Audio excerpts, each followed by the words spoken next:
Riley Strain's final autopsy report is set to be released any day now, but we do have his toxicology results. The University of Missouri student vanished after a night out with friends in Nashville back in March, and there's been a lot of speculation about what exactly happened to him that night. But before Riley was found in the Cumberland River days later, Scripps News Nashville reporter Nick Barris has the latest. It was more than 2 months ago that Riley Strain was last seen along this stretch of Gay Street, just above the Cumberland River. He disappeared, and now finally, we have a better idea of what exactly happened to him.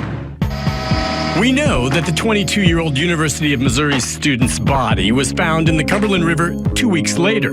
My company works on the river. I have just found a dead body. I believe it to be Riley.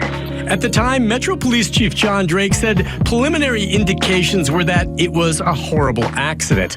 But there were some odd circumstances. Strain's wallet was missing and his bank card found along the bank. His body was recovered without pants or boots, so questions remained about the cause of death and whether there was foul play. The autopsy was to provide answers, but to date, it still has not officially been released. A lot of times when an autopsy report takes a little while to be released, it makes individuals somewhat suspect that maybe there's a criminal investigation. News Channel 5 has learned toxicology is now back to go along with the completed autopsy, and all indications are what happened was an accidental death, a drowning.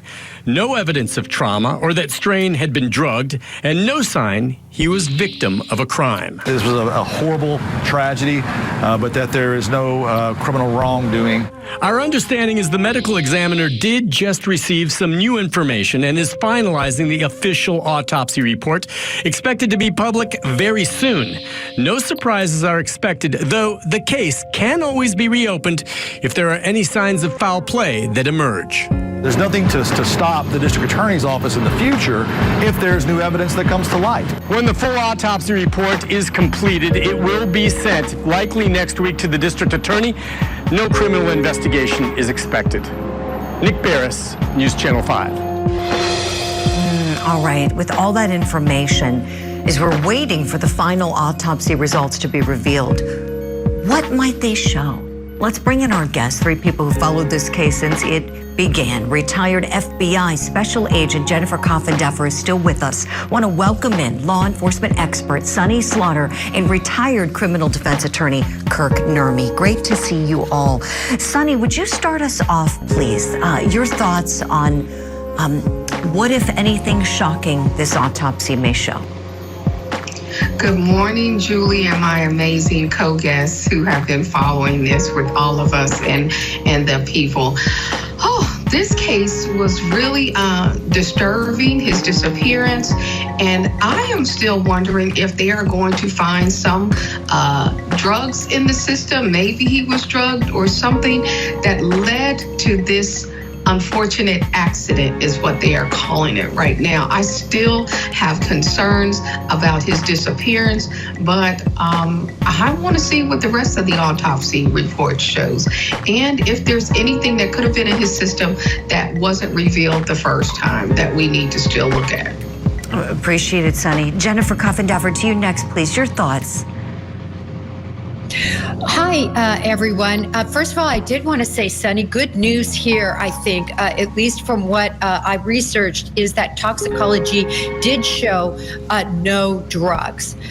So we don't know the exact levels of alcohol, but it appears no drugs. So at least we could check that off.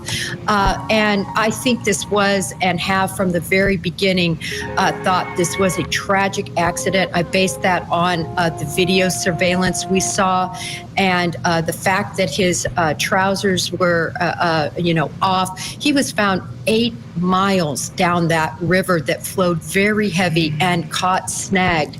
So I think they were removed in transit, and possibly he had loosened them to go down to the river to relieve himself. Oh, that's a really good theory there. Jennifer, thank you for all of that. Last but certainly not least, Kirk Nurmi, your thoughts, please. Well, I think, one, we have to begin with the reality that the pain of the loss is equal, whether there was foul play or whether this was just an accident. And But, I think Jennifer keyed in on one important point, I think, as it relates to alcohol. I think that is going to play a factor here. We had a similar tragedy here in Arizona where someone who was overserved and walked off into the lake, whether he was relieving himself, was intoxicated, decided to go for a swim, what have you. Those all could lead to a tragedy such as what we see here. But when we get that autopsy report, we're going to see, is there water in the lungs? Was he breathing? We have every reason to believe that there probably was, or else there would be suspicious cause for the death. But there's many different explanations of what could happen to the pants and the wallet. Somebody could have picked it up. So unfortunately here, I think unless, as the official said, there's more evidence comes to light, this will just be a sad tragedy, and the family sadly is left without their loved one. I know, Kirk. You said it. You said exactly what I was thinking about this. We can see how the family is struggling and they want to find answers, and we all understand that. And this just might be one of those cases where it's just a tragedy. It's simply that. I have a clip from them talking about their search. This was when Riley was missing. Let's go back in time.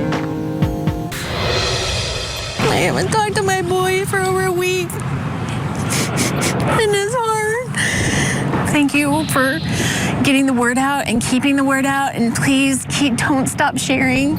Don't stop sharing till we bring Riley home. Oh my gosh. Sonny, back to you here. They thankfully were able to recover his body, bring him home so that he can have a proper burial, so that they can go visit, his grave site, all of that. But as you know, it's never complete closure, is it? When you have a death, especially the death of a child. Your thoughts? Yeah, I was thinking about the family members, and when my brother-in-law was murdered, and that is, it was a murder, but always the recovery of the remains is so important. So you have some measure of closure, and I'm glad that this family has some measure of closure. It doesn't ease the pain, but it does give them some place to go, and they don't have to wonder where their beloved son is any longer. And I think that's so important that he was recovered.